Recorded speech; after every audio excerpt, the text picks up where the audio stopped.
Hey, Megan, is that you? It is. Wow.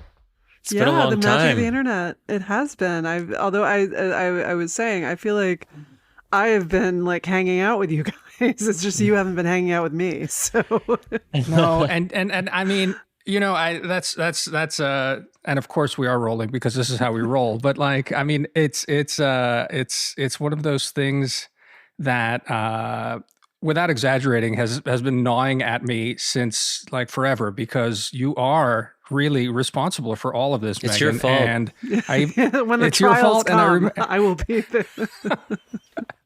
No, but I remember specifically, like even as we were joking on the thing that we're gonna do this, we're like, oh yeah, we'll have Megan on immediately, and we'll talk about the trip and everything and everything and everything, and then like a year and a half more. How long has it been? I It's was going to have a crazy. dinner party, and I That's still true. wish to do this at some point. I hope you guys will come because our kitchen. The reason I didn't immediately was that we had just started renovating our kitchen, and I was like, when the kitchen is done in 5 months. Yeah, yeah. I'll, But I'll if you, have I'll recreate the trip and we can all have dinner at my place. And then it took forever and we finished literally like March. The last work was done on like March 3rd.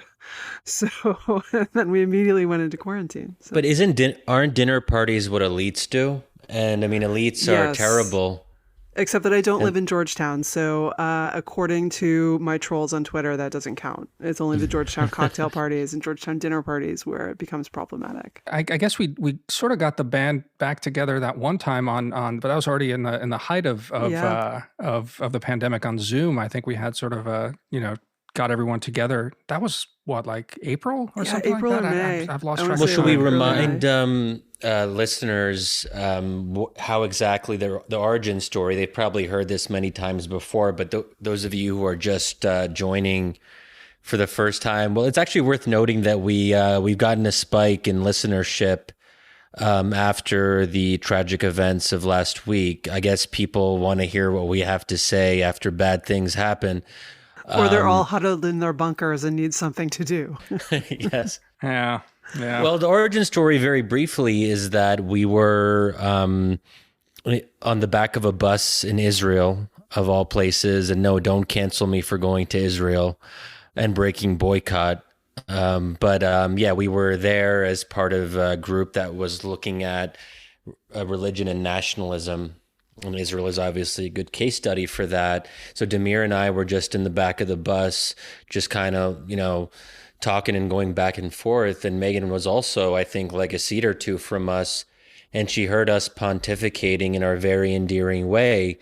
And she said, probably correctly, you guys should really just do this, but on a podcast instead of just on the I bus. It was more mocking than that. I was like, you two get a No, podcast. I I think meant was it actually though. No, I mean you have to understand my podcast listenership is extremely selective. I get up at around 7 in the morning. I get on the treadmill for half an hour to 45 minutes, and it's the only time I listen to podcasts. And so, there's not a lot of space in that. And you guys, every time you have a new podcast out, you go straight to the top. So this is a very, Wow. very select group. I really wanted to listen to a podcast. And now that you've done it, I'm like as proud as if I had baked you myself. It's really, I feel very maternal about the whole thing. Well, it's very nice of you to say, but and we should also maybe introduce you properly because not everyone. Well, I guess most people probably know who you are, but we haven't said your full name yet. So, They Demir, do probably you don't want to recognize my voice on contact. No. Demir, do you want to do the honors for our dear guest? Well, sure. I mean, it's the great Megan McArdle. I mean, in many ways needs no introduction. Megan, I mean, you. Your listeners are very confused right now. They're like, who is this Megan No, McArdle but who I mean, needs no introduction? but Megan McArdle, in many ways, I mean, I feel you were. I mean, it's fair to say you were present at the creation of blogging in many ways, Yes, I right? think I that mean, is fair to say. you're one of the OG bloggers. Yes, very OG. I started a blog. So I have this weird, my colleagues at The Economist in the mid 2000s nicknamed me Miss Zitgeist because I had participated up until then in like every stupid trend, or every kind of major societal trend of the last 15 years. I had graduated from college, kind of bummed around, ended up in IT just as the big .com boom was happening. Left that in 1999 and went to business school just in time for the crash, got out, had a job, never started that management consulting job because 9/11 happened. The company who'd given me an offer shut down. And in the meantime, I should go back a little bit. In the supreme irony of my life as a libertarian columnist, my father is a lobbyist. And so every time I would read something mean about lobbyists, he would be like, you do know what paid for college, right? I mean, he's retired now, but he was a lobbyist for many years. And so the industry he lobbied for was the heavy construction industry in the New York City tri-state area. So he had clients who were down, they'd actually just been working on the West Side Highway. And when the buildings came down, they waited till the dust cleared, and then they just picked up their equipment, went across the highway, and started digging through the rubble. So they ended up as one of the 4 disaster recovery companies down there, and they needed people to do like admin work. And the problem was all these crazy people were trying to get into the site, and so it was all referrals, like bring in a friend, whatever. And my father was like, well, I have this daughter who's supposed to start a consulting job, I don't know, months from now. How about her? So I ended up down there. I worked there for a year, and while I was there, I started a blog. And so this was November of 2001 was my first blog post. So yeah, I was really, really, really old guard. And then of course I got caught up in the Iraq War madness, worst intellectual mistake of my life. I was on the pro side. Eventually I got a job at The Economist as a journalist, leaving behind my MBA ambitions. And then that was the first start on the road to the Washington Post. Wait, were you ever part of that golden age at the Atlantic? Maybe for some reason yeah. Oh yeah, you were part of that. Oh yeah, I was. So this is actually a mildly funny story. So Andrew Sullivan had already been hired by James Bennett, the great James Bennett, who created that golden age. And Ross Douthat was working there because David Bradley, who then owned the Atlantic, had gone to Harvard and just picked up a lot of bright young people and been like, come work for me. We'll find something for you to do. And Ross was one of the few who had kind of stuck around. And so Ross and Reihan Salam arranged a dinner for bloggers. And I was not clear on what the purpose of this dinner was. Also, I had a bad breakup, and I was only in Washington because I was rotating through the Economist office in order to get away from New York City, where the long-term relationship had just like kind of spectacularly imploded. And so I didn't know anything about Washington, D.C. And I get invited to this dinner at David Bradley's house, and I have no idea about the geography. And so I got a taxi, and the taxi driver, I guess, also didn't have any idea about the geography because he dumped me off in what I now think was the Palisades. Anyway, David Bradley lives on Massachusetts Avenue on Embassy Row. So I then I'm frantically trying to call the people I know, because all the bloggers back then, this is 2007, they all knew each other. And so I'm trying to call them, and of course they have all turned off their phones because they were at a very important dinner at David Bradley's house. And so finally I got through to someone at nearly an hour late. And also no one would give me directions. No one would stop. They all thought I was crazy. I'm trudging around. It's snowing. It just got better and better. I ended up in the woods because I didn't know where I was going. Finally, someone gave me a ride to Massachusetts Avenue. And I showed up bedraggled, wet, covered in snow. And David Bradley, because he is the nicest person in the entire world, takes me into the kitchen where they're eating, makes me tea himself. Anyway, so because I was late, I had not gotten the introductions, and I thought that James Bennett was the IT guy. I don't know why I thought this. And I didn't understand what the purpose of the dinner was. And it's me, Ezra Klein, Matt Iglesias, Ross, Reihan, and Mark Ambinder. And everyone at that dinner except Ezra got a job offer. But I didn't know. I mean, it was literally, I just thought I was there to give them advice on how to do the internet. And, that seemed like fun. So I'm a sherry, chatty kind of person. And so, yeah, we all ended up at the Atlantic. Ezra, of course, went to the Washington Post, where I now work, and became legend. But that was somewhat funny that the kind of the person who ended up being the biggest star was the one who did not come out of that. I should say, I don't know that Ezra didn't get a job offer. He did not end up working for the Atlantic. For the record. For the record. But we were also innocent back then. I mean, that was really a different age. And you guys probably, I mean, certainly some of those people were extremely young back then. And I remember there was even, I don't know if it was a term of endearment or maybe some people used it in a pejorative sense, but those early bloggers were sometimes called the juice box mafia. Oh, yes. Although I was older than them, and it was funny, I would get included. They'd had a pre-existing group of friends, and I was, I had sort of weirdly arrested the stage of all my friends were getting married. I thought I was getting married, then I wasn't. And so I came to Washington, I ended up with friends who were all 6 years younger than me. I thought you were going to say 16 no, to 20. No, not 16. But at that age, in your early 30s, that's a fairly significant life stage difference. And, but yeah, and so the weird thing is that people still think that I'm younger than I am because they assume that I'm the same age as Matt Iglesias. But yeah, they were called the juice boxers by the people who dislike them. And for people who don't know, juice boxes are things that children sometimes drink, like apple juice or grape juice. And you get the straw and you poke the straw in that little thing and then you just sip it. That's what a juice box is. Do they no longer have these They're things? They're actually very rare. I'm kind of I think joking. it's now foil things. It's now... Is that right? You remember Capri Sun? I think oh they're my all God, now I like love that. Capri Sun. Yeah. It takes you back, doesn't it? Yes. I think all the stuff is now like that. You know what's interesting? I mean, you mentioned Iraq in passing, and I maybe that's something that it just triggered me there. It might be an interesting thing to talk about a little bit because I think we've been chewing it over a little bit on the podcast and even sort of off the podcast about sort of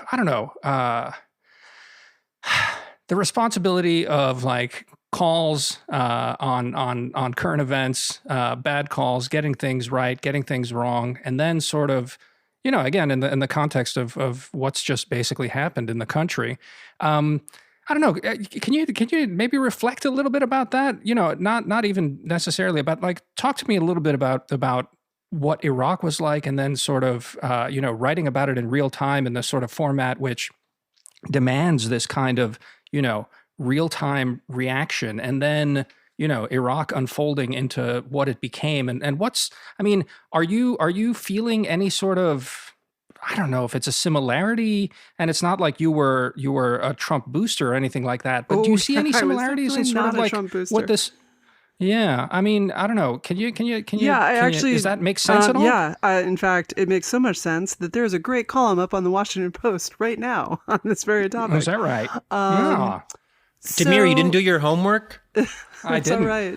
I hate writers who act as if you have naturally read the last thing they wrote are history's greatest monsters. No one has time. I'm grateful if my mother reads my stuff, and frankly, she usually doesn't. So I think that's really right. I think I want to phrase this pretty carefully. It was good for me to early have been that badly wrong about something. It was obviously, I wish I had been right about it. I mean, not that if I had been right, we wouldn't have gone to war, but I still wish I had been right about it.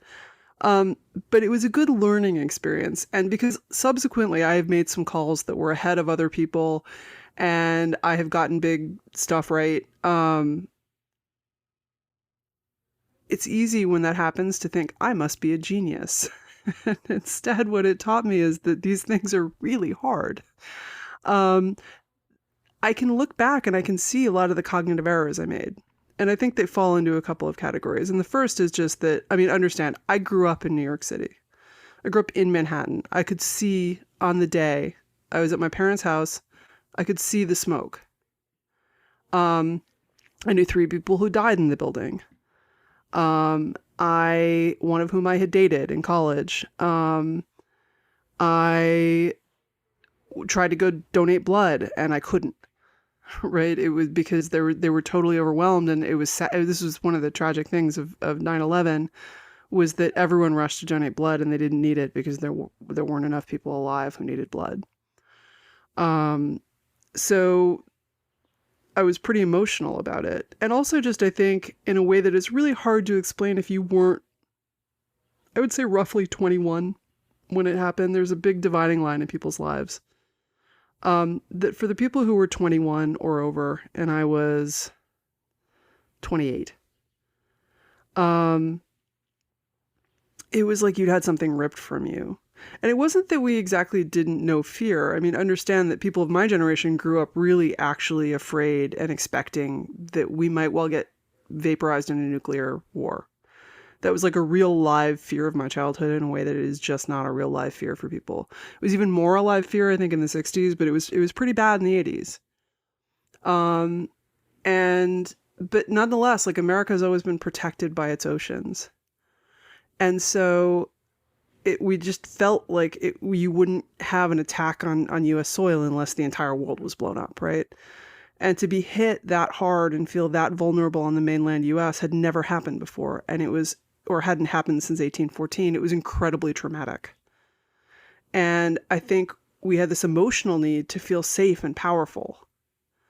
And I'm not defending this in any way. I'm just explaining it. This was like a really stupid reason to go invade someone's country. The second thing is that actually Saddam Hussein was like a really bad guy, like really bad. And so it was true that if you were on the other side, you were saying we should leave this incredibly bad, rotten dictator who is cruel and horrific to his population in place. And it was kind of hard for me to visualize something worse than that. Unfortunately, then I could eventually see something worse than that. And the third thing was that Saddam Hussein was acting like he had WMD. And I think that's hard to remember now. Right, is that he was, if I looked at him, I was like, this is exactly what I would do if I had if I had a nuclear program that I didn't want them to discover. And it turned out that what he didn't want was anyone to know he didn't have a nuclear program, or so I now infer, right, that it was, he felt safer if people thought he had one, even if he didn't. But the main thing was, I was not a Middle Eastern dictator. I was a 28-year-old former IT person with an MBA and a clerical job. Why did I think that I understood how his mental processes were working? That was insane, right? And so that was humbling. And I have always since been cognizant of the fact that even when I can't see how I could be wrong, there are all sorts of things I just might not be able to see. And it has humbled me, and in a way that the people who got it right, of course, and like, look, I would say this, so take all that with a grain of salt, but they feel like it was just obvious that they made the obviously correct call, and had everyone else just seen what they obviously saw, then they wouldn't have been so stupid, or that they did see it and they must have had these really nefarious purposes. And I think it was actually hard to see at the time. That said, people did. And I think the main thing I took away from that is that your desire for vengeance, your desire to feel safe, your desire to feel like I'm going to destroy my enemies and they'll never, ever, ever be able to hit me again. That's not a healthy way to make decisions. And that is something that I see right now a lot. Look, I was anti-Trump. I wasn't anti-Trump. I was just very anti-Trump. Let me rephrase that. I was extremely anti-Trump.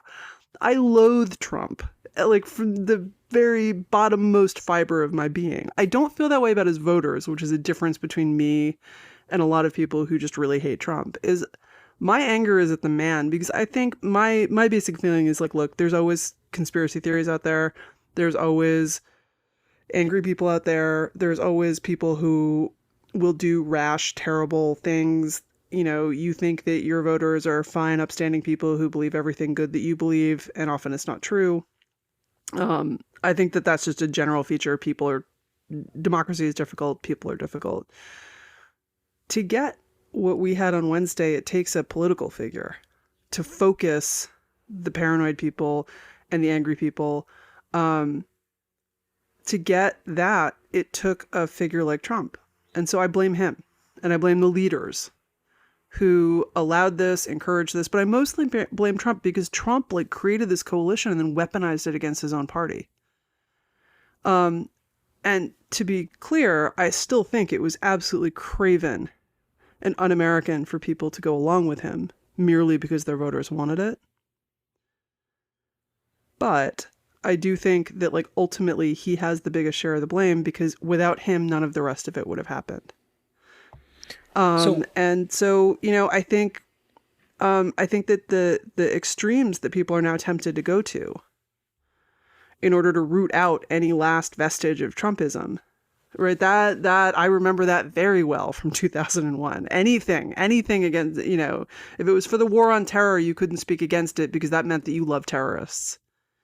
And that is a dangerous place to be in. And I do see that kind of mentality sort of taking root right now. And to some extent, I share it. Like it makes me actually just happy to think of Trump like trapped in his office, gibbering to his advisors. Even they are sick of him, unable to get on social media, impotently watching his party impeach him, knowing that he has no way to discipline them. That makes me happy, because I have spent 4 years being angry at him for destroying very good things about this country. But that doesn't mean that's the right thing to do for the country. What I want to see, because I'm mad. So a couple things on this issue of how we assess wrongness or rightness after the fact, something that I've been thinking about more. We discussed this in the last episode, so I won't rehash it for our listeners. But, you know, I've been, you know, attacked a lot, Megan, as you've probably seen, for getting certain things wrong. But I think that so when history happens, after it happens, it seems like it was inevitable. And now we're talking about things as if it had to be this way and there was no alternative history where the Capitol wouldn't have been stormed. But if you actually look at a number of key inflection points along the way, it could have turned out differently. And there's so many different ways. I mean, let's say if the election had turned out differently, or let's say that Mitch McArdle had done something differently, so on and so forth. The specifics aren't the point, but I'm reminded of a quote from Henry Kissinger, who I really don't like. So let me just make that clear before anyone assumes otherwise. Maybe Damir has a soft spot for him, but Kissinger once said, "The history of things that didn't happen has never been written." And so there are all these counterfactual histories that we could have wrote. Anyway, this is just all to say that there's a certain kind of, I'm angry that it turned out this way, most of all for the country. I mean, and we'll get into what makes this coming era so scary. And I was a little bit more hopeful maybe late last week, because I thought, oh, maybe this is finally what will force Republicans to make a clear break with Trump, that this was the last straw. And finally, the Republican Party can be salvaged, because I'm one of those odd people who thinks that you need at least two parties in a two-party system that actually believe in democracy, and you can't just hope that you destroy the other party and put them in the dustbin of history or whatever. But the more I think about it, I feel pretty bleak about certain things, and we'll talk about all that. But I just it didn't have to be this way, and that's what's so tragic about this moment, I think, or one of the things that makes this moment so tragic. So the weird thing for me is that what he did is basically this sort of thing I thought he would do. I never thought it was a coup. I still don't think this was an attempted coup. I don't think there was American institutions. The military was never going to get involved and hand him office. The judiciary was never going to get involved and hand him office. And that rabble of 1,000 people, a few hundred people, I don't know exactly what the numbers are. They were never going to hand him office either. It's plenty bad enough without being a coup. And so like I've had all these people interrogating me like, do you regret now saying that he wasn't going to do X, Y, and Z? Like, he didn't do X, Y, and Z. He did the bad thing I've been expecting all along, which is that he attacked the integrity of American democratic institutions and did incalculable damage to them. And that was what I was expecting. And unfortunately, that's what he delivered. I think it's reparable, though. I don't think it's necessarily too late. I'm not sure that the Republican Party, for example, I think it's a long haul to get the Senate to remove him, but I don't think it's impossible. I think there are some signals that maybe it's not impossible that, if the Democrats put on a trial and more stuff comes out, as Liz Cheney's kind of hinting might be out there, I don't think it's impossible that they will repudiate him, because I think everyone on this podcast probably agrees that he that was incitement to riot, whether it meets the legal standard or not. He assembled that mob and he pointed it towards Congress in an attempt to overturn an election he lost because he's too big a loser to even admit that he lost. So there's. I just want to get at one thing before we lose it, because it struck me also in when you were sort of talking about yourself in the early period and sort of watching 9/11 happen. It's something that I'm sort of struggling to write up right now, but it's, the parallel is really strong there about that. I mean, you put it in terms of this sort of vulnerability and that feeling of how could this happen? That was really sort of in the air then, and that's it's the same thing happening now. I mean, it's just, I mean, first those images were just incredible. I mean, again, I was watching it in Croatia, like following on Twitter, like loading up video clips. I wasn't watching the sort of CNN coverage of it, but just sort of in real time, just glued to it, and the feeling I had was just a sort of overwhelming feeling of like, no, absolutely not there, not like that. But in a way, there's a kind of, the way I'm sort of like trying to scribble at it right now is that there. I think Frank Fukuyama gets like a bad rep for the end of history. I think most people who sort of mock him on that never really read the book. But at the same time, there is something about the end of history thesis that seeped into everything about America. And in many ways, 9/11 was the first blow against it, right? I mean, everyone made the comments about that, like history comes back with a vengeance, et cetera, et cetera. But ultimately, there's something else here that's like what this struck at, I think, and I think this is why it's so hard for us Americans to really wrap our heads around, why I've sort of described it as like, I feel like the body politics has gotten like a really hard body blow, and we don't really know that we've got hemorrhaging going on right now. But it's this feeling that like not in our democracy, like not like this doesn't happen. We don't have. It's not a coup, I agree with you, but we don't have these sorts of things happen. We don't have, and that offense, I mean, it's a sense of offense. It's in a sense of disbelief. It's an inability to wrap our heads around. Well, I agree with you. I think it's leading us to a kind of political moment that is kind of unfortunate. But so let me then just ask you one question though, Megan, and this is, all that is a prelude to the question.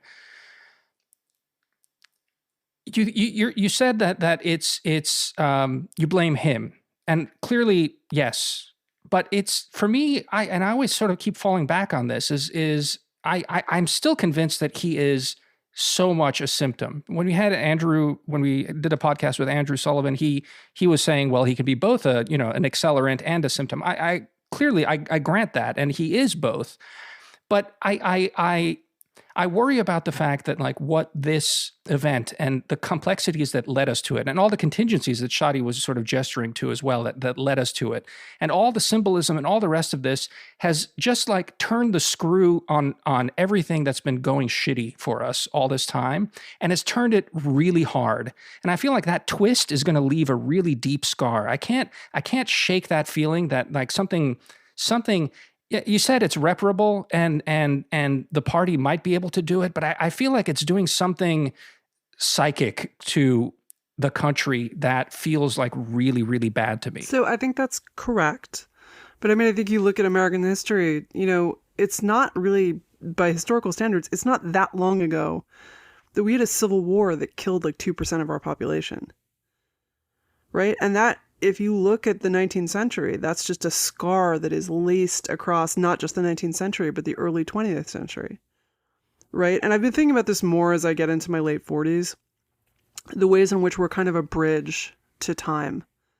That, for me, the 40s feel weirdly present, even though I was not present in them, because people I grew up with had been and remembered them and talked about them in the same way that like Margaret Mitchell, right, gets into this lost cause ideology in the 1930s, not, as you wrote Gone with the Wind, for those who are not aware, not because Although she's actually more in tension with it than she often gets credit for, but her books are still hideously racist and hard to read for a modern American. But at the same time, if you do read it, you'll see that what she's doing is like she's heard all of these stories from her parents and grandparents, and she's writing them down and presenting that in the 1930s, the Civil War is extremely present for her, but it's also extremely present in the North. And so, yes, I think that this is a moment that is going to be with us for a long time. It is not going to heal instantly. But that was also true of 9/11. I mean, 9/11 in some ways is still very much with us, but it doesn't feel, it's not with us every day, right? It's kind of like someone died.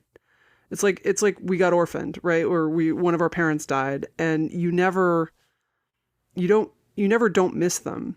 But there's the early phase where it's just constant and it's all you can think about. And then there's the late phase where you're sad and you remember, but you've also built something after that. And so I would argue that many of the things we built after 9/11 were not good, but America is a process like any country, right? It's not a done project. And so I think that, yeah, this is a dark time. I do not disagree with you about that.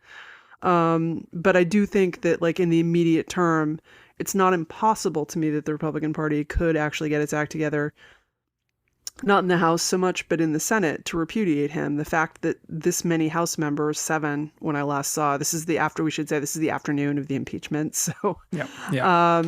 I'll hasten to get this up as quickly as possible because I know it's going to get overtaken by events soon. So So I don't think it's impossible, but I do think it is going to be a scar. This is something that has never happened in America, and part of the scar is that there is always going to be people who just will never believe that something bad was done, or that something more than just like some fringy dudes, right? And this is something that I've been struggling to communicate for 4 years because the distrust of the media, not entirely without reason, is so deep among conservative readers, is that I keep saying like, no, he really is doing this crazy stuff that no one's done before. And they're like, but that's just coming from the mainstream media. So, I don't believe you. It's just all a bunch of lies. And I'm like, I don't know. His caucus, his own Republican caucus in the House are not standing up to him because they are afraid of being killed or having their families killed. Right. Well, I don't believe that was, it's anonymous sources. Yes, because they're afraid of having their families killed, you dolt. Like, it's just, you can't. It's really difficult to get through. But at the same time, I'm sympathetic to why they don't trust us. Like, we are very, very, very, very left wing and compared to them, and we don't play it straight down the middle. And so, Megan, you gestured at the, and you also allude to this in your recent columns, this distinction between Trump, the figure, and his supporters. And I'm someone who over the last few years, I've really been outspoken about the need to not penalize voters for voting in the wrong way, that the bedrock of any democracy is to say people have the right to make the wrong choice and people have the right to vote for very bad characters as long as they do so within the law and the Constitution, so on and so forth. Also, there's a lot of them in our country, people who voted for Donald Trump, so it would also be there'd be some very problematic implications if we assume that every single person who voted for Trump is a racist or a bigot. And that was the case that many in the mainstream media were making right when he was elected. So that's sort of where I'm coming from, as you know. But what I find a little bit scary about my own feelings in this moment is I've always tried to resist the punitive temptation, the temptation to punish those who do wrong. But for the first time, I feel like I'm indulging in this desire to punish. So, for example, in normal times, I would be very uncomfortable with Twitter's decision to purge Trump, but also just more broadly, because I think Trump is an easier case to make, that, he's just so uniquely and powerfully poisonous as the president of our country. But the broader, quote unquote, purges of people who may not be as obviously bad as Trump himself, but have supported him in the past, or the kind of concerted decision on the part of various technology companies to make it very hard for Parlay. I always laugh. Is it parlay or is it parlor? I don't actually know. I've never pronounced it. No, because I made a joke in the last episode, and I did it with the equivalent of a. Oh, you heard that? Yeah, I listened to it. Yes, I listened to it yesterday when I was on the treadmill. Yeah, so a French friend of mine. I won't say who it is because he's a listener and a friend of ours, and I tricked him into believing that I was playing it straight. But basically, he's like, Shadi, come on, you know that it's not really a French app. And I was just like, I got you, man. Anyway. But apparently the app is from someone in Nevada, I think. It's definitely an American app as far as I can tell. I haven't done a lot of research on it. So, but so, Parlay, and apparently it is actually called Parlay. Huh. That is not a joke. Oh, good to know. Because parlay, there's a word in English, the parlay, when you parlay something to another person.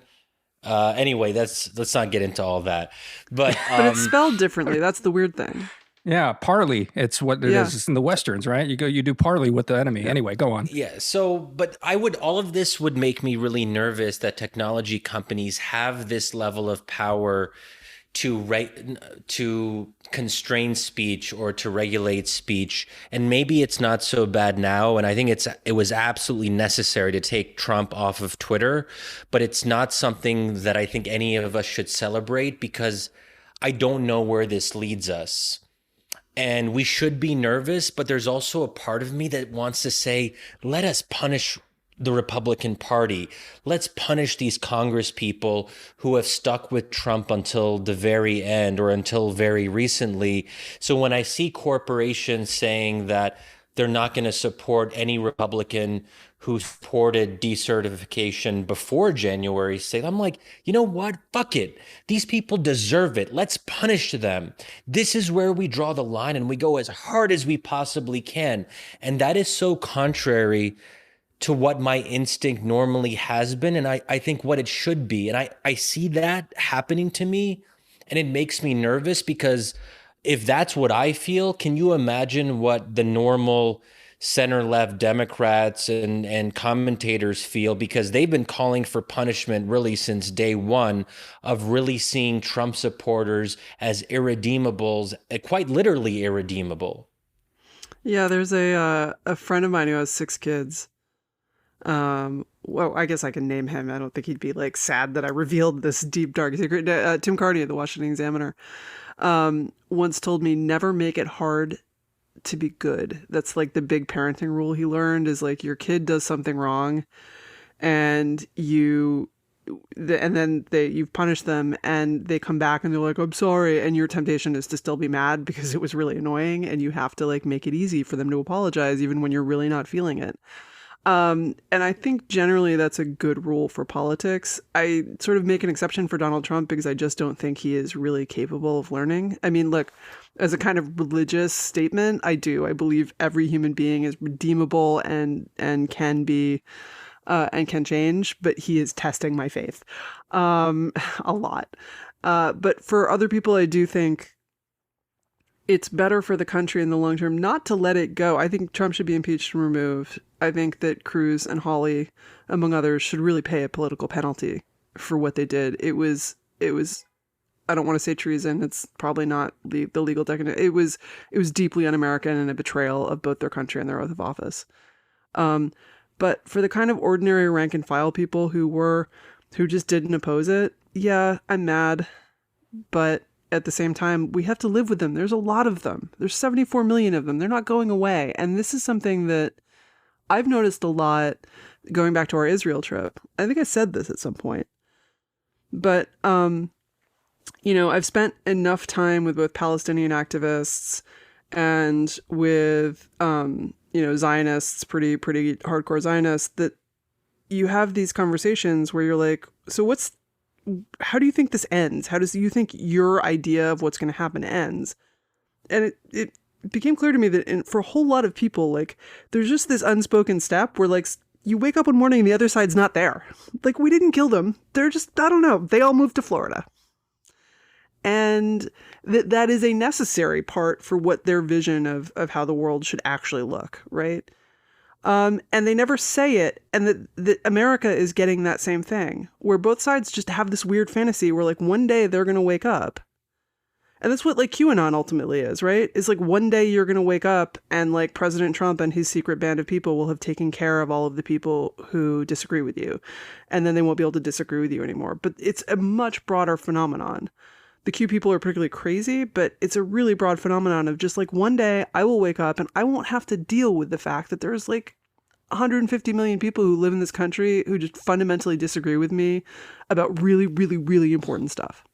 But I think there are folks on the left in the US who are explicit about what that additional step entails. And I think it's actually not, like, super sinister. It's mostly legal. I think it's very problematic. But from their standpoint, they say, well, I don't know how the Electoral College gets undone, but theoretically, we have popular elections for president, and Democrats gain support over time because of the changing demographics of the country.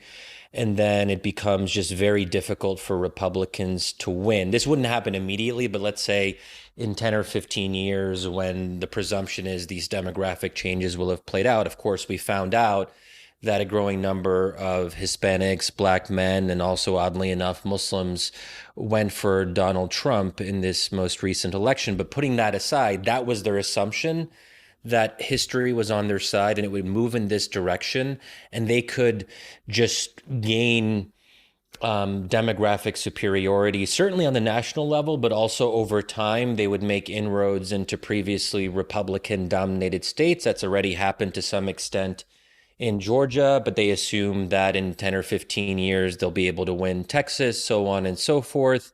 And then, of course, the center left will continue to have dominance over the media, over technology companies, over arts, film, pretty much cultural power. So cultural power, cultural hegemony plus political power means that Republicans can basically be pummeled for the foreseeable future, and they will just have to live under a situation where they're constantly pummeled legally. We're not talking about. I know, right? I know, but but I don't think it's not bonkers in the sense that it's something I hear and I see very often from fairly mainstream commentators.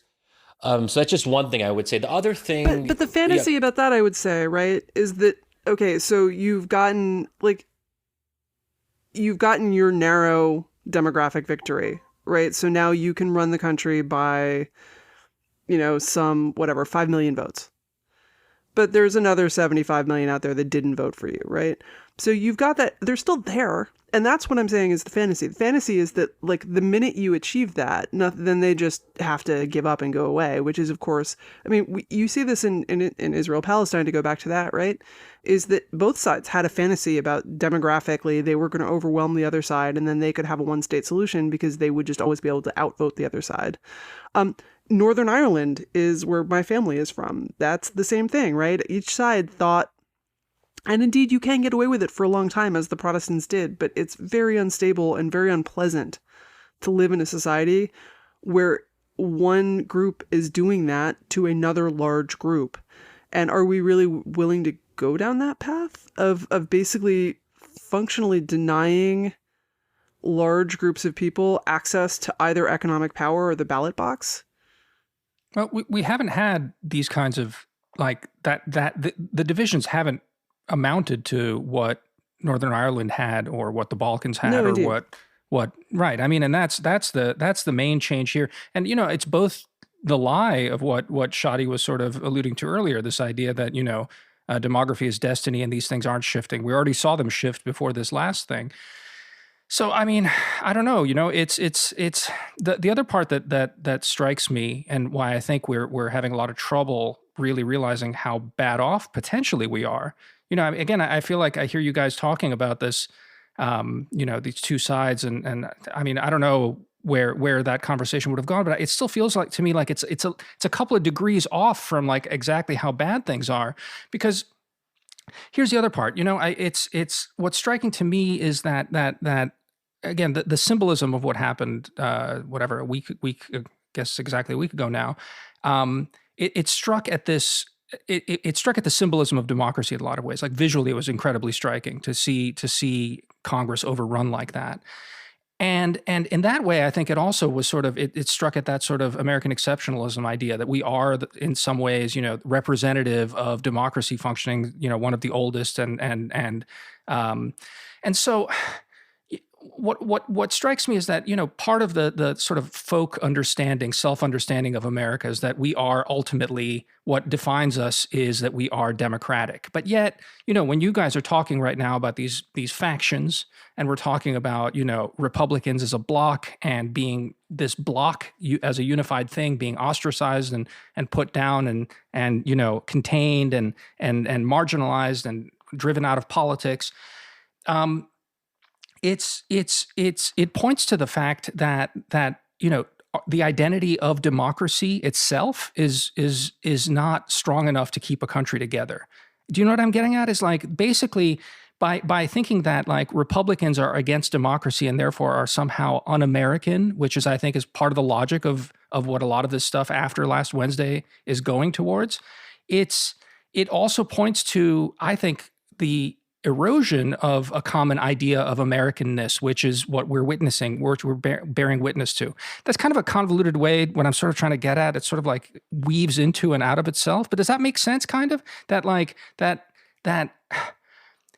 this myth of Americans as Democrats is undermining our ability to see exactly what's wrong at the same time? Yeah, well, so on that, I would just say that it's not asking a lot for people to be Democrats in the minimalist sense. And this is where I've always argued that it can be too much to ask all Americans to be classical liberals, and there has to be some room for people to experiment with illiberal ideas, as long as they do so within the law. Where I find this to be very frightening is that we're not asking a lot, or at least people like me aren't asking a lot. We're just saying there's only one thing that you as an American have to come to terms with, and that's the respect for democratic outcomes, even those that aren't to your liking. And that's why I feel a sense of foreboding that I hadn't felt previously, because there wasn't a lot of evidence to suggest that tens of millions of Americans were not small d Democrats. But Shadi, and sorry, Megan, I'll get you in a second, but this is exactly to me is gets at the point, is that like democratic minimalism requires a national unity to function. It's absolutely false that you can take people that feel like they share nothing and impose democratic minimalism on them. I feel like that's actually the point that's actually coming apart right now. And I think as Americans, we think that democracy and a commitment to democracy is the bedrock of American identity. And the fact that American identity has somehow broken in some way, maybe not fatally, maybe it's reparable, maybe it's just a flesh wound, but the fact that that's broken right now, I think is putting a lie to this fact that the main thing that binds us together and the one thing that can bind us together is this commitment to democracy. I think if you don't have a commitment to a shared sense of destiny as a nation, a sense of community, a sense of we against the world, forget your democracy. Yeah, I think that, I would say a couple of things about this. One is that I think one big problem you have is that the weird thing is if you go abroad, you know that Americans in fact share a lot and have a lot of common things that they don't have in common with other people. But most Americans don't go abroad, so they don't know this. Right? If you live abroad, you even no matter how ecumenical and cosmopolitan you feel American pretty fast. Or at least I do. Maybe this doesn't happen to you guys because you really are so wonderful and cosmopolitan in a way that I am not. But you're going to get us killed, Megan. No, very, very quick aside right here. As quote unquote cosmopolitan as I supposedly am, and I have lived in a few different countries in my adult life, I found that in each of those countries, I naturally gravitated towards other Americans in a way that I never saw with other expat communities. So the Swedes didn't necessarily try to hang out with other Swedes.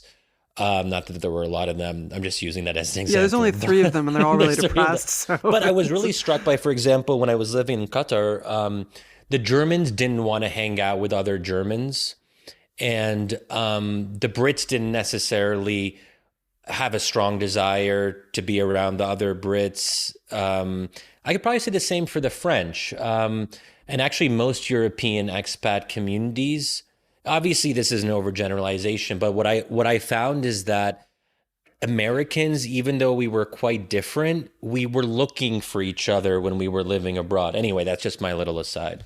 Yeah, we have a lot of shared kind of, not just tastes, but like cultural things that are as dumb as how much personal space we like, which is way more than most people. Most Americans feel very uncomfortable with how close people in other countries want to stand to them. But also, big things like I remember being in Britain in 2005 and just being and trying to explain to colleagues just a whole bunch of things about things like why we were so committed to free speech in ways that Europeans find horrible. Why, just all of these different things that are just so fundamental to kind of at least my educated class Americanism that I couldn't even understand why I was answering the question. Things like watching a television show with my colleagues and having a host ask, do you think a non-Christian could ever hold higher office in America? I was like, I don't know. Why don't you ask Senator Lieberman? Like, it's a totally crazy question. And it was, right, all of these weird things that they don't know about you, they grate on you after a while, in the way that the people at the NHS would always be like, well, you're really lucky you're here. You couldn't get this treated in America. I bet it would be too expensive. It's like, no, we treat strep there too. Like, it's just totally. But so that's one thing, is that I think we do have more in common than we think. And I wish that, but the things that we're emphasizing are completely different things to like about America.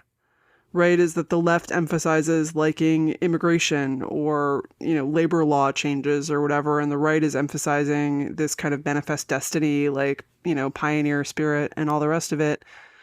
We're closer on that stuff than we think we are, but the way it's politicized makes it hard to express that shared identity. And it's, I think, a real problem that educational districts are teaching basically completely different stuff depending on where you are.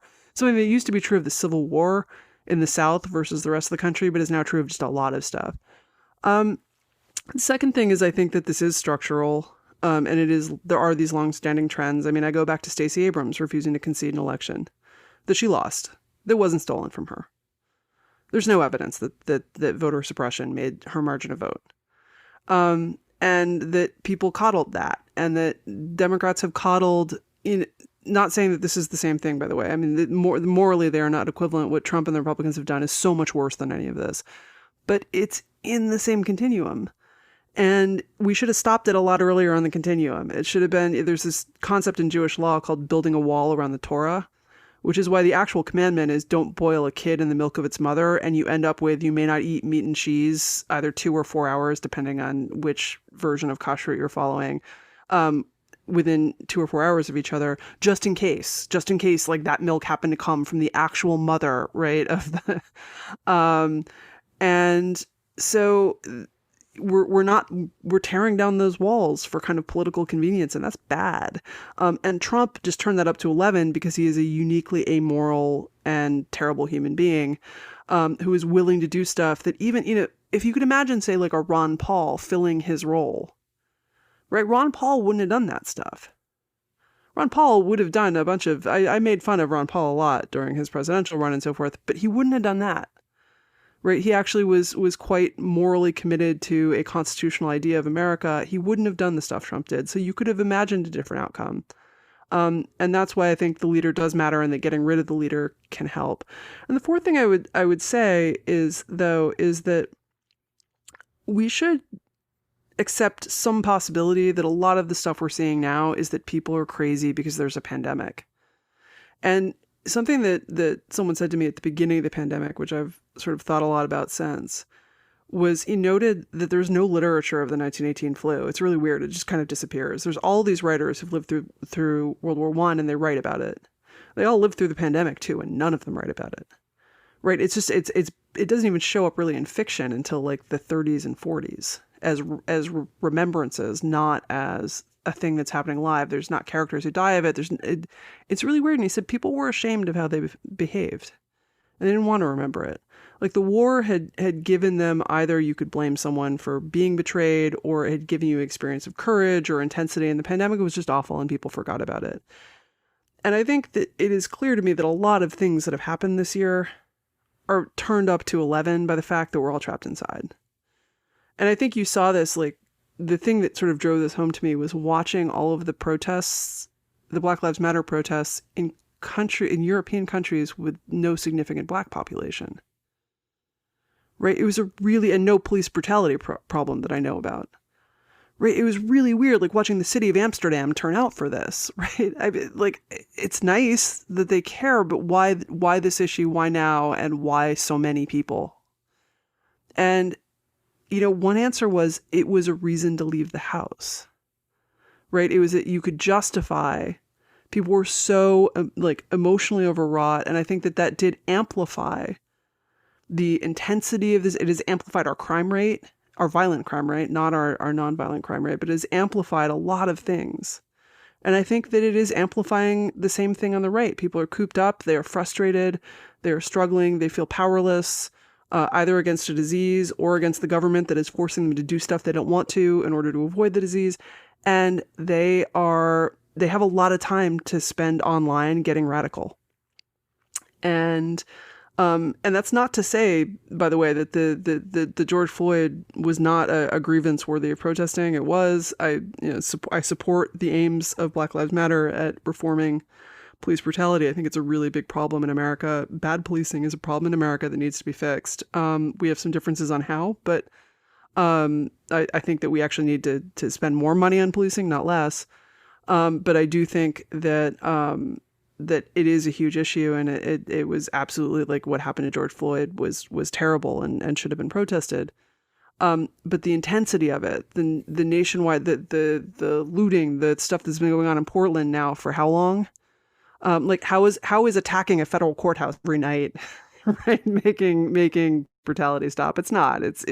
People are very, very angry at each other and overwrought, and they have a lot of time to spend stewing about how angry they are and meeting other people who are also angry and talking with the other people about how angry they are. And there's nothing to distract them. There's no I'm on the PTA and now we actually need to talk about the curriculum. It's just all rage at politics. And I think that may end. And that actually may, if that's a weird hopeful note, that when this is over, when we're vaccinated, when we're leaving our houses, a lot of the political intensity that's been fueling QAnon and so forth for the last year, it may start to ebb.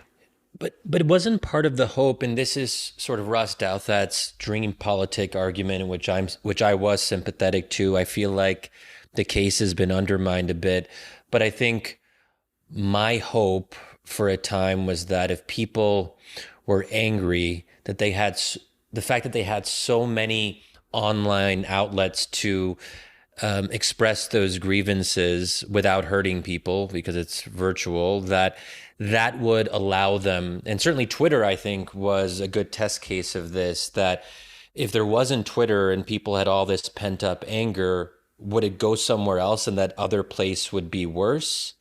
That Twitter actually gives people an alternative to actual physical activity in the real world. And if you have a bunch of angry and maybe possibly depressed people, I'd rather them express that online than to spend too much time in the streets. I think what we've realized is that the dream politic can bleed into physical life more easily than we may have expected. Yeah, I think actually a research psychologist of my acquaintance noted because I was talking about the fact that there is this weird way in which a lot of what Twitter does and a lot of what even I try not to do this with my writing, but when I was at my angriest at Trump, I was definitely doing this, is I'm giving people stuff to be mad about. In some way that was what I was selling rage to people who wanted to be mad. And that's one reason that I have stepped back my anger. I still write the occasional angry columns about Trump. Everyone's entitled to indulge a little bit, but I try not to do as much of it. And no, I think it gives people more reasons to be mad.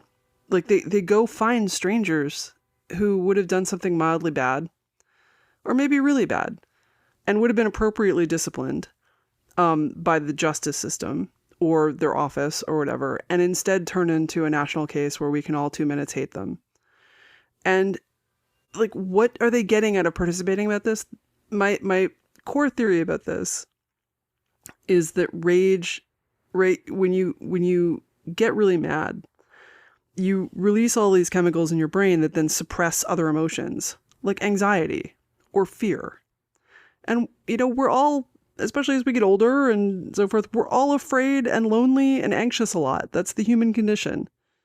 We're all locked into our own heads. We worry about death. We worry about, being alone and never being loved as much as we want to be. We worry about all of these things. But you can't worry about any of that when you're mad. And so it becomes, so temporarily, you can allay all of it by going on the internet and finding some people. And not only that, if you find a community of people who are mad, you can feel not alone. You can feel like you're connected and you're part of this big, wonderful thing. You are fighting the good fight for justice. And the problem is that over the long term, that's actually like a super unhealthy life strategy. And it makes you more lonely and more mad and gives you fewer alternatives. It makes you the sort of person who has trouble developing alternatives to going online and getting mad with people. And I said this to him and he said, yeah, it's remarkable how much it looks like addiction, where like you're going after this permanent dopamine high. And every time it starts to ebb, you go back and you go to get another hit, this permanent adrenaline high, which is basically what stimulant addiction is. And so I have thought about that a lot, and it has moderated my own behavior in seeking people to be mad at. You know what? There are other people out there who are going to do the job. I am not needed. So Megan, you're libertarianish, I would say, right? That's fair. Libertarianish. So I mean, one of the things that if there's a silver lining, if we're looking for them, not just, Frame, you guys were talking about, Shadi, you in particular, about, the Twitter and their decisions and things like that. I mean, I was happy for one reason, that if this keeps going, it makes Twitter less relevant. Like if they start, like policing speech to a certain extent to such a level, and actually it becomes more ideological and not just preventative of sort of rabble rousing, it just becomes less important. But then that gets me thinking about, it's one of the other leitmotifs of this podcast is how actually frustrated we are that we, both of us, have to partly feel like we have to spend time on Twitter, for job reasons. And so, is it problematic to, hope from a libertarian, from like a rights perspective, from like a, free speech perspective, perhaps, to hope that in fact, or to even assert that this thing that we've created is bad and impossible for democracy to have, and therefore, to be gung ho. And let's not even get into the legalities. I'm sure you're way better versed on it, on whatever Section 203 Section and 230. the implications. 230. See, there you go. Of the implications of that. I mean, that's a huge another path that we could go down. But at least sort of on a higher philosophical plane, should we be wishing that the business model for Facebook and Twitter somehow be destroyed? It seems to me like it could be by several strokes of several pens. Is that something we should be sort of wishing I think Facebook is actually less vulnerable because Facebook at this point is basically begging to be turned into a common carrier. I think Twitter could not survive having its Section 230 stuff pulled. I mean, I think there are a number of ways in which you could make perfectly legal substantive changes to laws that would make Twitter, at the very least, have to do a lot more moderation of left-wing people. I mean, you could imagine a law, for example, that said you may not permit any statement about any race of people that you would not allow about some other race of people, which would make a whole bunch of woke discourse about white people suddenly extremely difficult to carry out, right? That is an amendment they could make. It's factually neutral. But it would make it would make Twitter a much less attractive place because it would have to start cracking down hard on a lot of its sort of most famous and avid users, right? You can pull their Section 230 and make them moderate everything, and I think that would just be the sheer speed and volume of Twitter would make that extremely difficult. They'd have to shut down, right? I mean, and I think they would turn into a different business. Yeah. You know, I've kind of joked, but also not joking, that I'm not sure it wouldn't be better if every media company didn't just forbid its employees to tweet. I think and I'm just as bad an offender as anyone else. It sucks up all of our time, and most of it is pretty unproductive, but also there's enough of it that's productive that you have to be on it.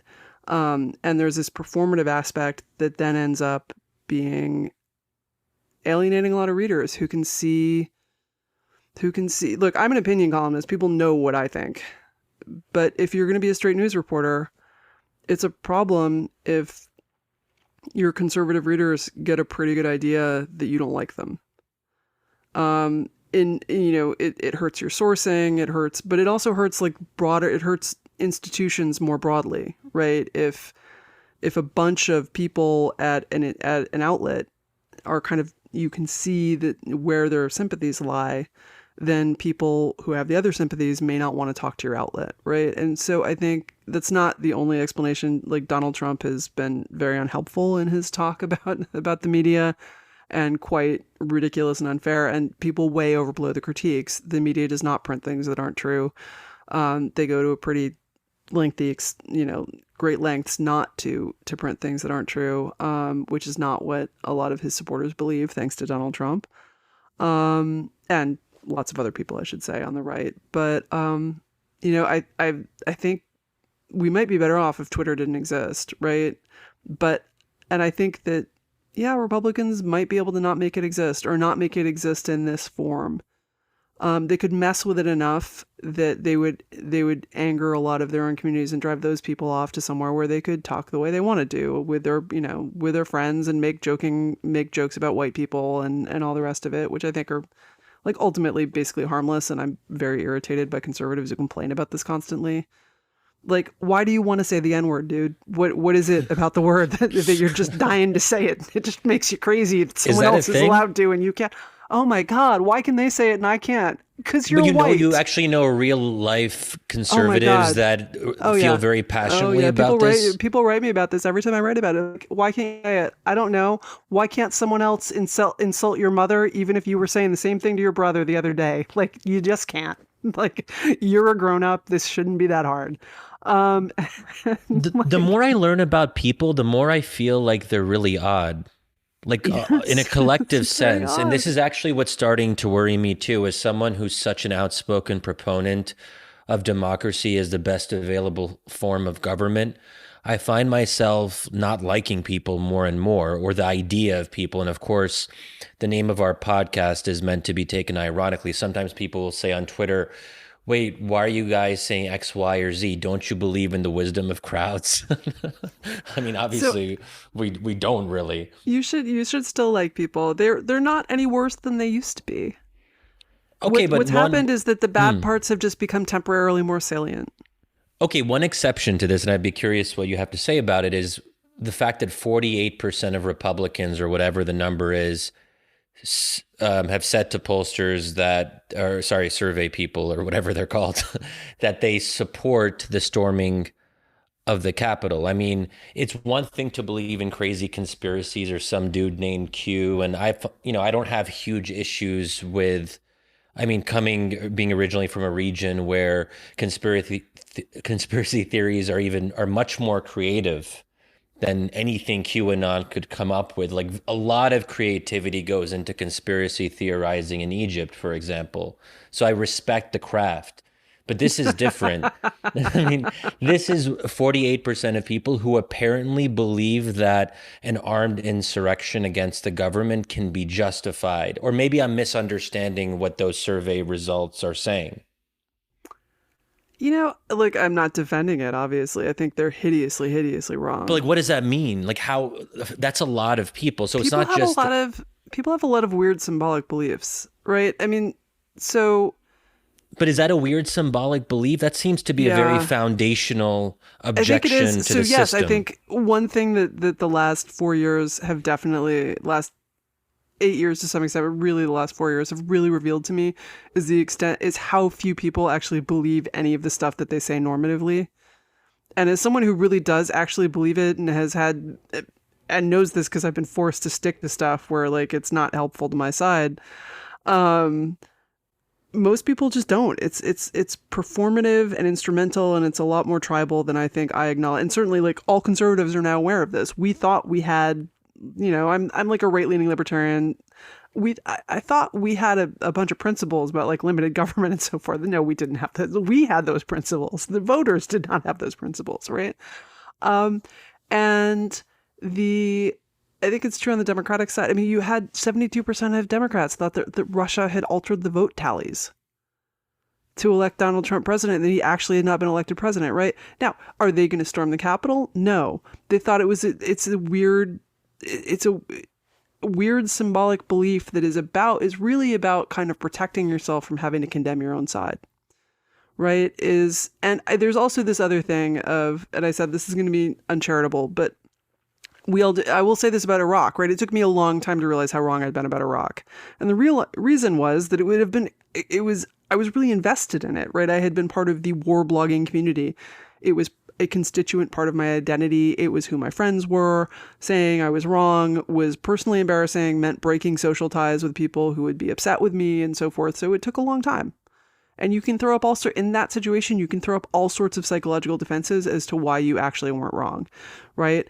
And that is something that I think I see on the right now, where, I mean, for 5 years, because, I was one of the early Never Trump people. And for 5 years, we have been saying, do not elect this man. It is going to end in tears. This is just not going to end well. He is unstable. He's a narcissist. He is extraordinarily thin-skinned and has impulse control problems and does not respect the institution or the government.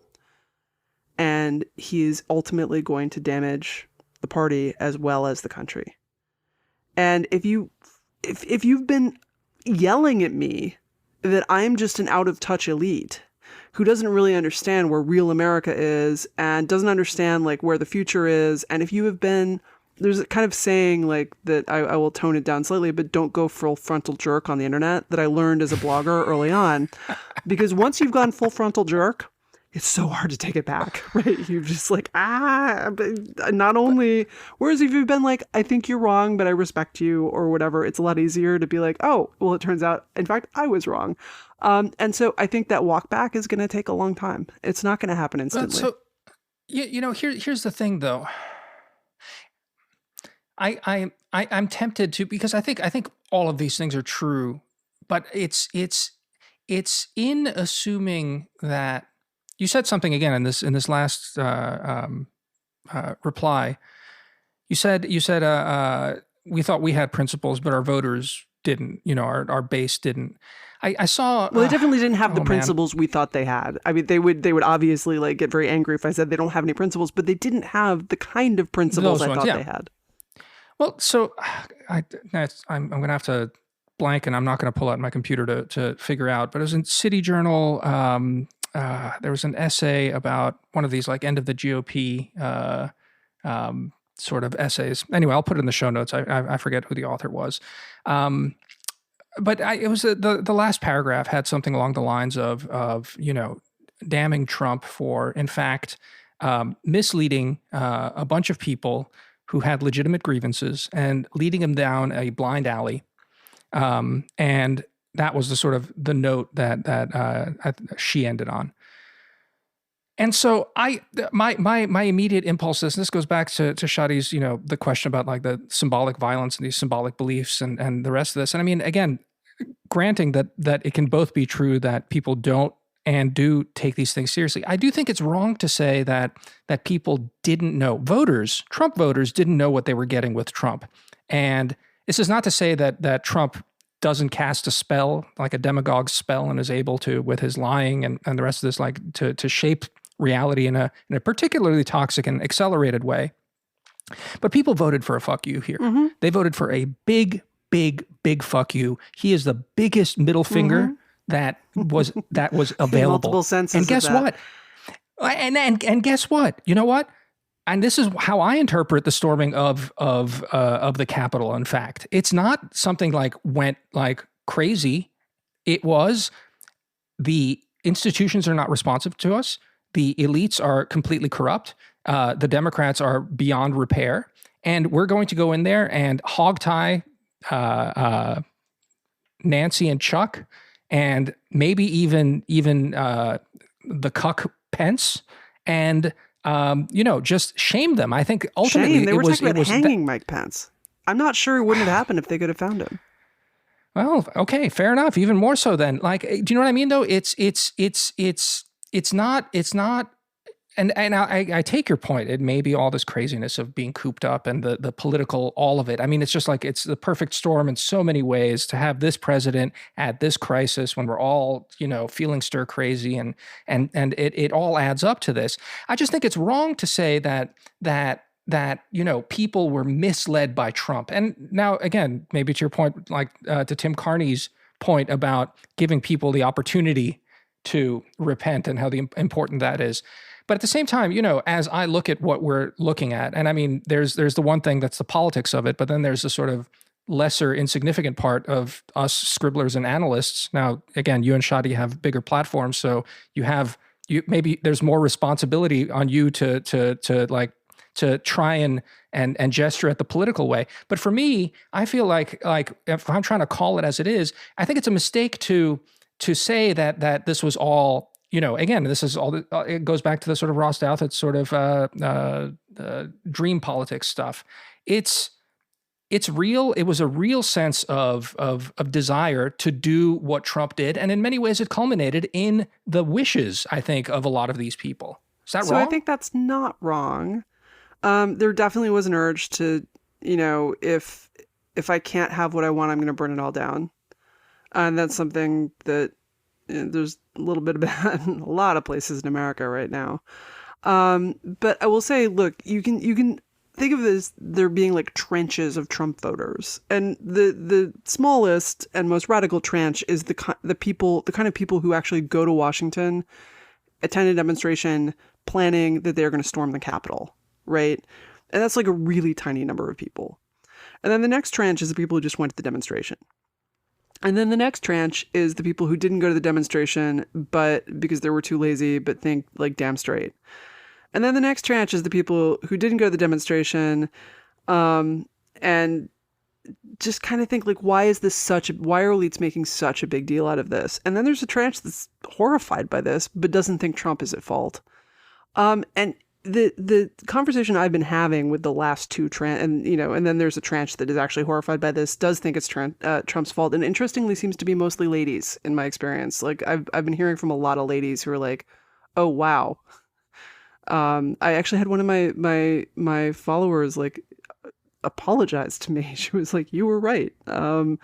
And, a lot of my followers have not, to be clear, they still think that I am completely incorrect. So let's represent their view too. But those two groups didn't think it was going to go this far, right? Would never have approved it if they had. They just didn't think it would. And many of them still think that it's not his fault. That this was just something that happened. And in fairness, QAnon does seem to be somewhat I'm not sure QAnon wouldn't have happened if Donald Trump had lost in 2016, right? There is a craziness going on there that's kind of weird psychological games that someone seems to have mastered. But so I think that there's also that I've been trying to explain for the whole time, like, why this stuff matters. And it's really hard to explain. It's really easy to explain if you don't care whether the person you're explaining it to listens to you, right? It's really easy to be like, oh, that you even have to ask, right? But these are people who've been reading me for 20 years in some cases. And like, I have to explain it to them. I have to account for all of the hypocrisy about, allowing, I have to explain to them, and you can say you shouldn't have to explain that. Well, I do. I have to explain why it is worse for a mob to storm the Capitol than for a mob to burn down a bunch of businesses in Minneapolis, right? Because a lot of these people have businesses, and that's someone's livelihood. And now I was saying that's a big deal too. To be clear, I think elites have been elites at this summer playing at legitimating mob violence. We just got a really good demonstration of why you never, ever do that, no matter how good the cause you think, right? Like never. But again, not saying they're equivalent. This is worse, but that is where it can go, which is why you stop it way early. But I have to make those explanations. And one of the things that was hardest to explain was like Trump would play all these games with norms, right? And to go back to that concept of building a wall around the Torah, right? There's all this stuff. There's all these norms in Washington that are building a wall around the Torah. They're like, you can't even get close to questioning an election. And one problem is that, in fact, those norms have been weakening on both sides, which is why the Stacey Abrams stuff, which is why Hillary Clinton got away with making a crack about how Trump wasn't the legitimate president. Not okay. Again, not as bad, but not okay. But another thing is that, like, if you're not inside, it's just really hard to explain in the same way that it's really hard to explain, like, internal dynamics to your family. Like, well, why can't you just ask your mom to do that? Like, no, are you crazy? Like, because the world would blow up if I did that, right? And it's really hard to explain to outsiders because you learn it through osmosis and everyone in the family knows it and no one outside does. And like, that's the stuff that he was transgressing. And there was really good reason for that stuff. That was the wall that you didn't cross. So you couldn't get close to mobs in the streets. So that you couldn't get close to all of this stuff. But it was so hard. So I don't think they understood what elites saw was correct, which was that he was doing 5-alarm fire type stuff. But the problem was a lot of the stuff he was doing was actually like, it was totally invisible if you weren't already part of the culture and didn't understand why it was really, really, really important for people who are close to power not to ever talk that way. You know what just came to mind right now? It's a little bit of a digression, but it's just something that I literally just thought about now. So you brought up the example in Jewish law. And I thought about something which we would hear in Sunday school. And this is for more conservative Muslim types. There's this, I guess it's a prophetic saying of some sort, that if a man, I guess it would be a girl, or if a man and a woman are alone in a room, the third is the devil. And I guess the relevance there is that, like, you can probably be alone in a room with a member of the opposite sex, like, a lot of the time and not end up having sex with them. But there's probably like the 5 to 10% of times when you're alone in a room with someone of the opposite sex where you will have sex with them. Boy, you must be busy.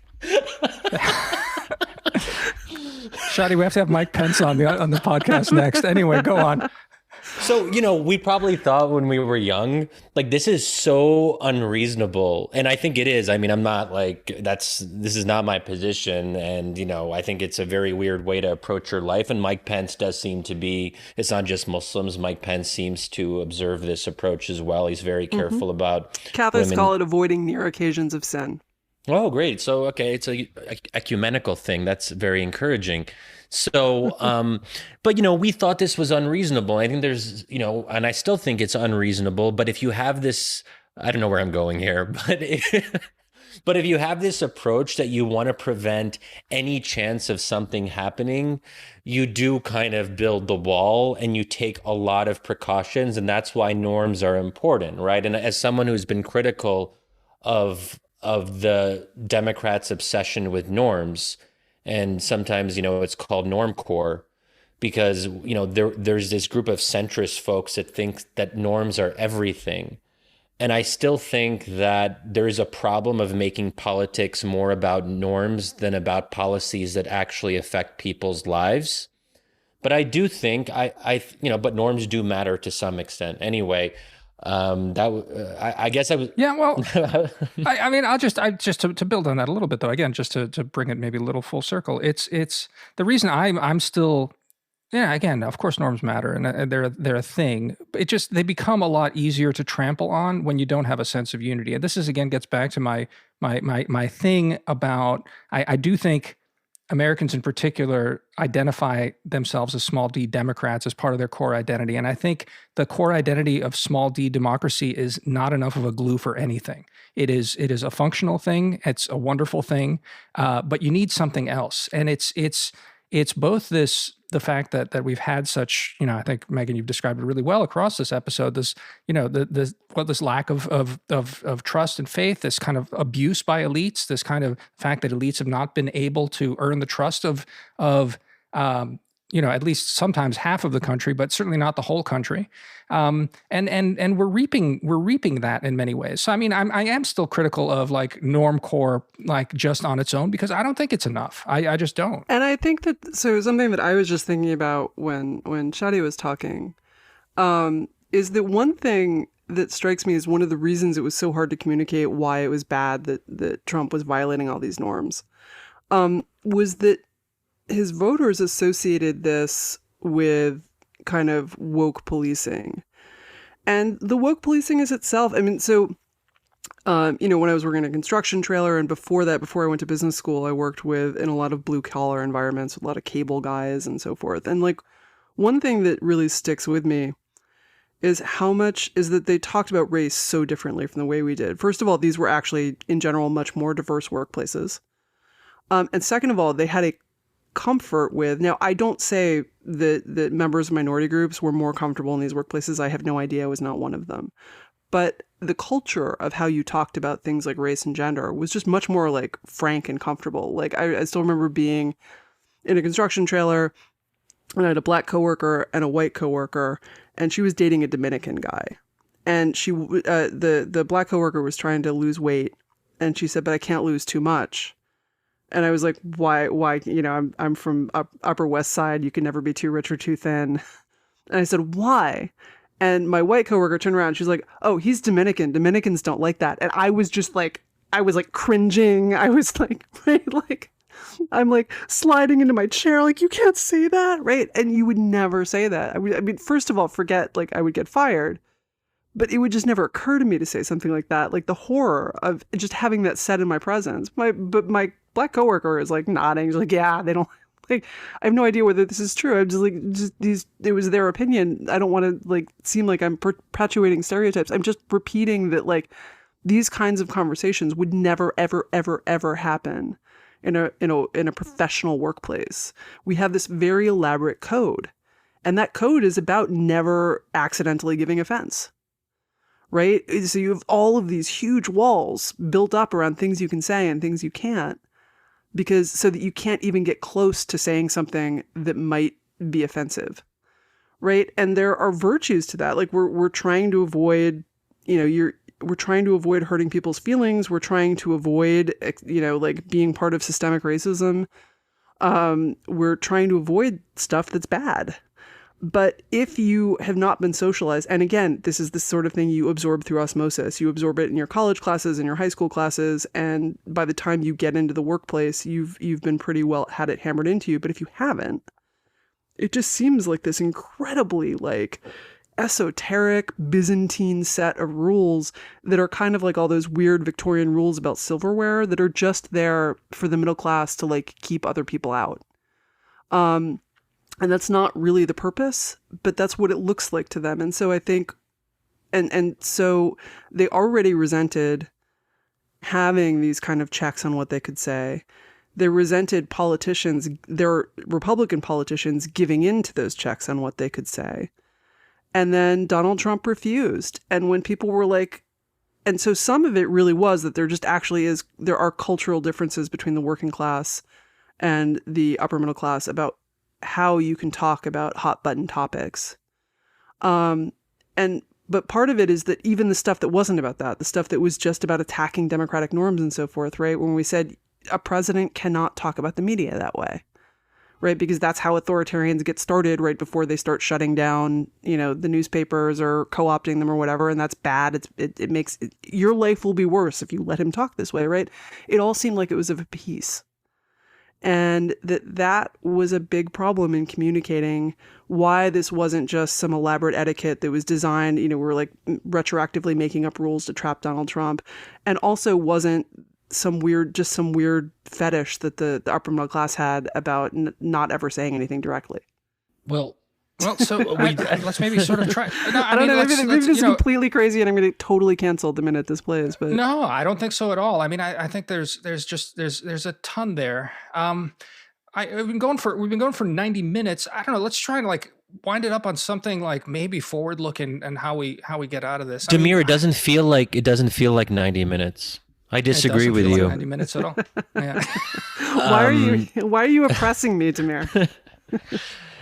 Time oppresses us all. I think it's the one thing that's the only truth. Right? And Megan, hopefully you'll be able to hang out with us more like in the after times. But oh my gosh, yes, please. Come drink in our backyard now. We have a backyard. We are like we have a big green egg. We barbecue stuff. We should do that. But like I was gonna say, like our group of friends, Damir and I, like we make fun of each other's. I don't want to say too much about how we make fun of each other, but I'll just say they make fun of Islam and they make fun of me for being Muslim, and I find it really endearing. Oh, that's what hopeful friends for are America. for, making fun of each other's religion. No, in the context of how this conversation's been going about like, people wanting to say the N-word, I feel like now people have a really weird idea about what our friend group is like, Shadi. And it's in fact is not exactly correct. But anyway, I don't know. So Megan, you've also, one of your beats is sort of healthcare blogging and things like that. How optimistic are you that we come out of this and it's a dark period, as you alluded to, that we all sort of want to forget as normalcy comes back? Are you normalcy optimistic going forward? In some ways, right? I think normal is never going to be quite the same again. In some ways, that in good ways, right? I think the biomedical industry, what has happened in biomedical research and the biomedical industry is just remarkable.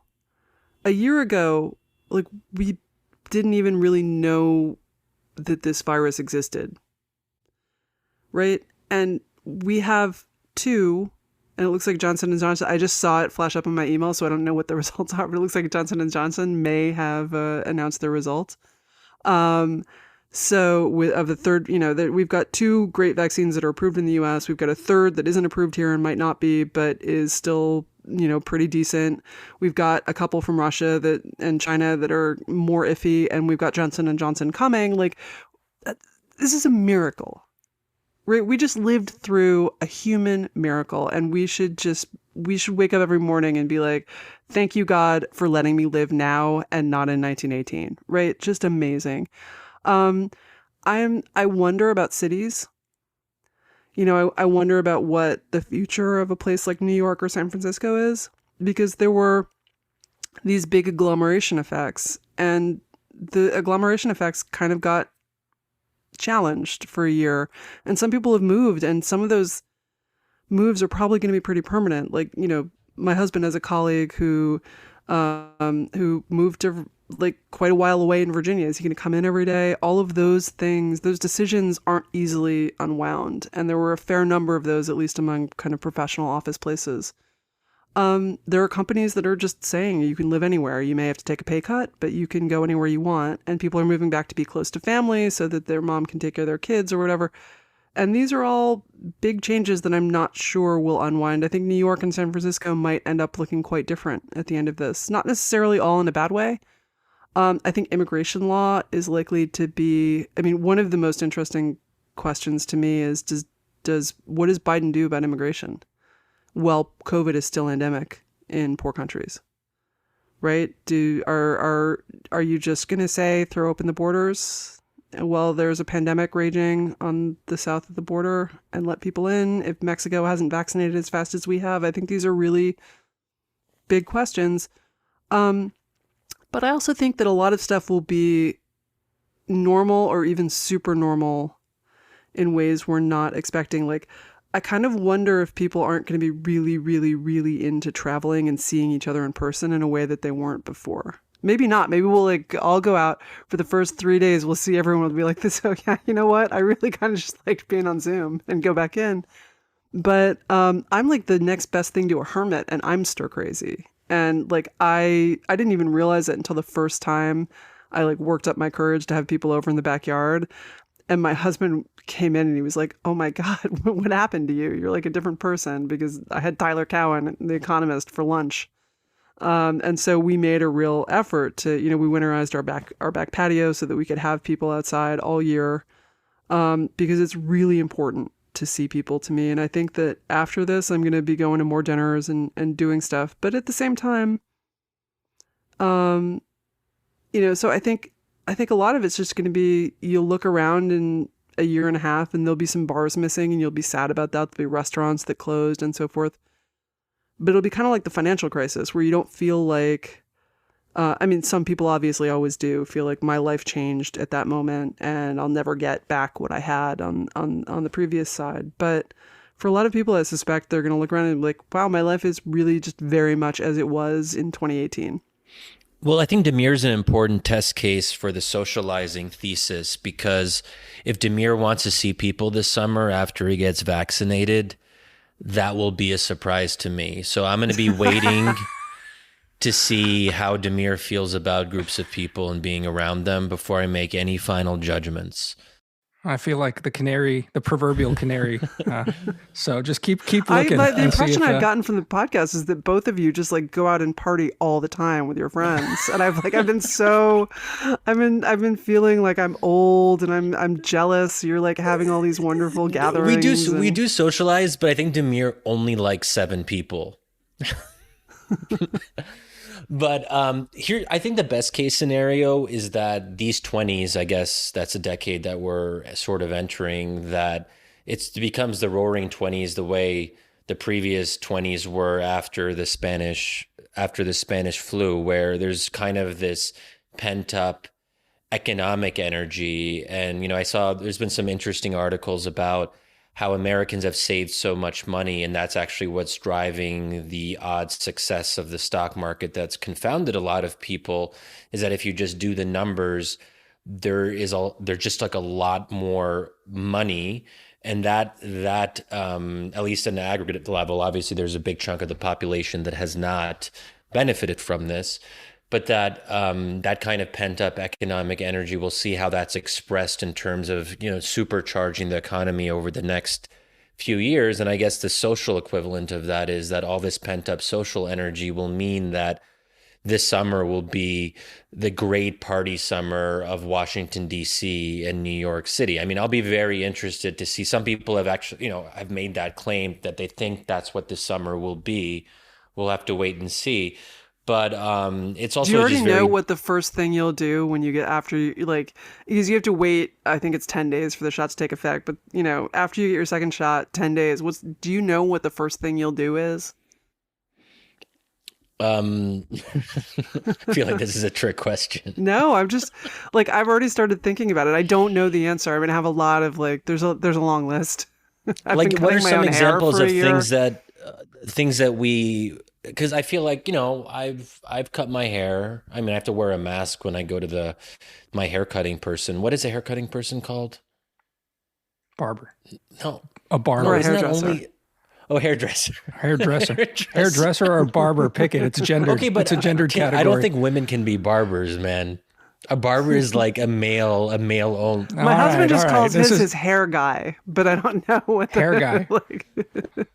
Yeah. Wait, what? Yeah. Well, anyway, we do have to. So, I mean, it does turn out that it's a long story, but one of the reasons I have to get off fairly soon is because there's a dinner reservation. So I'm in rural Virginia. I don't want to go into details about what this dinner. You become a gentleman farmer. That'll be the big change for the. Well, I'm literally in a cabin right now in the middle of nowhere, and so much so in the middle of nowhere that in trying to look for delivery options to the place that I'm in now, the only options were Subway, Dunkin' Donuts, and maybe another place. That's I'm just literally the idea of just a 12-pack of Dunkin' Donuts for dinner. But also, I've realized like there are parts of this country that, I mean, it's weird. I've lived in DC for quite a while. I never would rent a car with people and explore the more rural parts of Virginia. So I guess I'm 90 minutes away from DC right now. And one thing that I want to do going forward is just, check out what this Virginia place is all about. And apparently there's also a Western Virginia that I've heard about. It's called West Virginia. Yeah. Seceded from the state and everything during the Civil War. All right, Shadi, go get yourself dinner. Yeah. Megan, this was awesome. Thank you so Thanks much for having me, guys. It was great to have you. Yeah, for sure. I was into a marketing spiel at the end. Wait, Damir, do we have to do that? Because we forgot to do that in the beginning. No. Okay. Everyone should subscribe to their podcast and their Patreon. And if you don't, you are losing an opportunity to get in the ground floor of two of the most important American thinkers of their generation. So, oh wow, that was lovely and very flattering. You want to buy on the dip on that. Get in early. Say you funded them way back then, and then demand favors. Favors, exactly. Oh wow, this was fun. Right, Megan, we really enjoyed this. This is great, and hopefully next time soon we can actually record in person. I would love that next time you're on. That'd be so much even better. Take care, guys. Happy pandemic. Bye, Megan. Bye, everyone. Thanks. Bye.